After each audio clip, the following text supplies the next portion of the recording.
ഭരണകൂടങ്ങൾ നികുതി പിരിക്കുന്നത് പൂമ്പാറ്റ പൂവിൽ നിന്ന് തേൻ കുടിക്കുന്നത് പോലെ ആയിരിക്കണം. പൂ പോലും അറിയാതെ ജനങ്ങളെ ദ്രോഹിക്കാതെ ജനങ്ങളെ പ്രയാസപ്പെടുത്താതെ നമ്മുടെ സമ്പദ് വ്യവസ്ഥയെ നമ്മൾ മെച്ചപ്പെടുത്തും. ഒരു പൂമ്പാറ്റ പൂവിനെ വേദനിപ്പിക്കാതെ ആ പൂ പോലും അറിയാതെ അതിൽ നിന്നും തേൻ കുടിക്കുന്നത് പോലെ ആയിരിക്കണം ഒരു ജനാധിപത്യ സർക്കാരിന്റെ നികുതി പിരിവ്.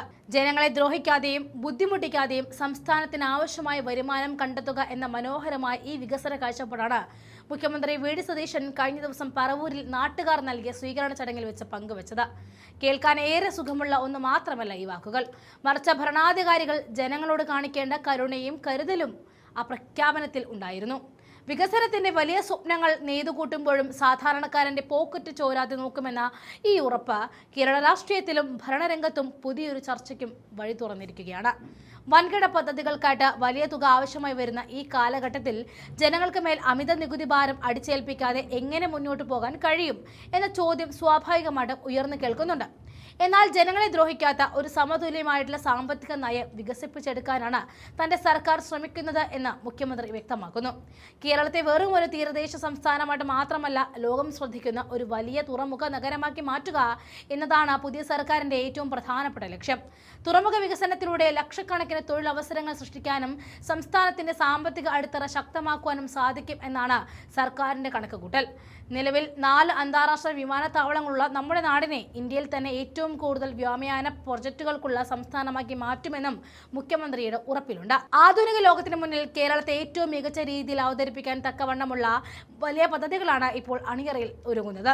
ഈ വികസന പ്രവർത്തനങ്ങളെല്ലാം തന്നെ പാവപ്പെട്ടവരുടെയും ഇടത്തരക്കാരുടെയും ജീവിത നിലവാരം ഉയർത്തുവാൻ ലക്ഷ്യമിട്ടിട്ടുള്ളതാണെന്നും സർക്കാർ ജനങ്ങൾക്കും ഉറപ്പ് നൽകുന്നു. ഇതിനൊപ്പം തന്നെ കേരളം നേരിടുന്ന മറ്റൊരു വലിയ പ്രതിസന്ധിയാണ് നമ്മുടെ നാട്ടിലെ മിടുക്കരായ കുട്ടികൾ ഉപരിപഠനത്തിന് വേണ്ടി കൂട്ടത്തോടെ വിദേശ രാജ്യങ്ങളിലേക്ക് പോകുന്നത്. ഈ പ്രവണതയ്ക്ക് ബദലായിട്ട് സ്വന്തം നാട്ടിൽ മാതാപിതാക്കളുടെ കൂടെ താമസിച്ച് തന്നെ ലോക നിലവാരത്തിലുള്ള വിദ്യാഭ്യാസം നേടാനുള്ള വലിയ സൗകര്യങ്ങൾ കേരളത്തിൽ ഒരുക്കുമെന്നും ഉന്നത വിദ്യാഭ്യാസ രംഗം അതിനുവേണ്ടി ഉടച്ചുവാർക്കുമെന്നും മുഖ്യമന്ത്രിയുടെ വാഗ്ദാനം ഉണ്ട്. എന്നാൽ ഇത്തരത്തിലുള്ള വലിയ വികസന സ്വപ്നങ്ങളിലേക്ക് സർക്കാർ ചൂടുവെക്കുമ്പോഴും ഭരണകൂടത്തിന്റെ സുഗമമായിട്ടുള്ള മുന്നോട്ട് പോക്കിന് മുന്നിൽ ചില രാഷ്ട്രീയ വെല്ലുവിളികളും ആഭ്യന്തര തർക്കങ്ങളും ഉയർന്നു കേൾക്കുന്നുമുണ്ട്. ഒരു മുന്നണി സർക്കാർ അധികാരത്തിൽ ഇരിക്കുമ്പോൾ ഘടകകക്ഷികൾ തമ്മിലുള്ള ഒത്തൊരുമയും പരസ്പര വിശ്വാസവും വളരെ പ്രധാനം തന്നെയാണ്. എന്നാൽ ഉന്നത IAS ഉദ്യോഗസ്ഥരുടെ കാര്യമായ അഴിച്ചുപണിയാണ് ഇപ്പോൾ UDF മുന്നണിക്കുള്ളിൽ ചെറിയ രീതിയിലുള്ള അസ്വസ്ഥതകൾ പുകയാൻ കാരണമാക്കുന്നത്.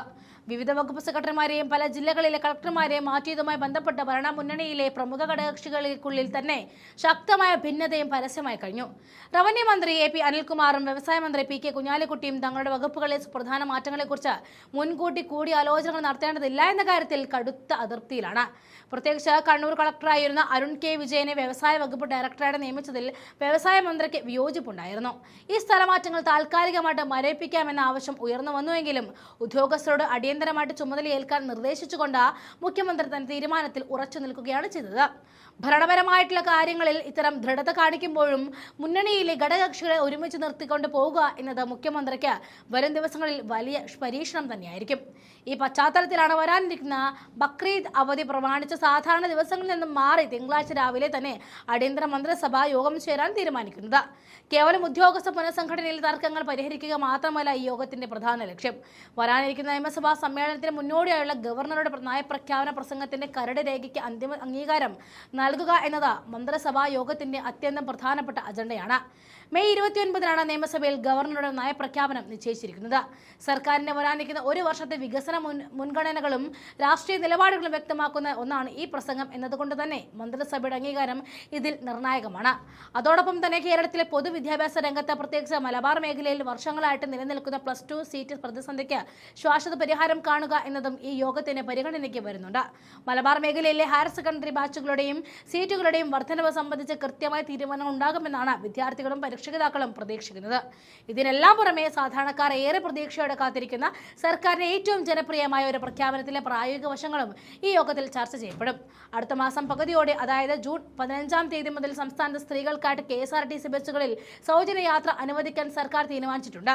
ഈ പദ്ധതി വലിയൊരു സാമൂഹ്യ മാറ്റത്തിന് കാരണമാകുമെങ്കിലും സാമ്പത്തിക പ്രതിസന്ധി നേരിടുന്ന KSRTC ഇത് എങ്ങനെ ബാധിക്കുമെന്നും ഇതിലുള്ള സബ്സിഡി തുക എങ്ങനെ കണ്ടെത്തുമെന്നും എന്നുമുള്ള കാര്യത്തിൽ ഗതാഗത വകുപ്പിന് കൃത്യമായ പ്ലാൻ ക്യാബിനറ്റ് വിലയിരുത്തും. ഈ മന്ത്രിസഭാ യോഗത്തിന് തൊട്ടു പിന്നാലെ മുഖ്യമന്ത്രി വി ഡി സതീശൻ രാജ്യതലസ്ഥാനത്തേക്ക് തിരിക്കുന്നത് രാഷ്ട്രീയ ലോകം ഉറ്റുനോക്കുന്ന മറ്റൊരു കാര്യമാണ്.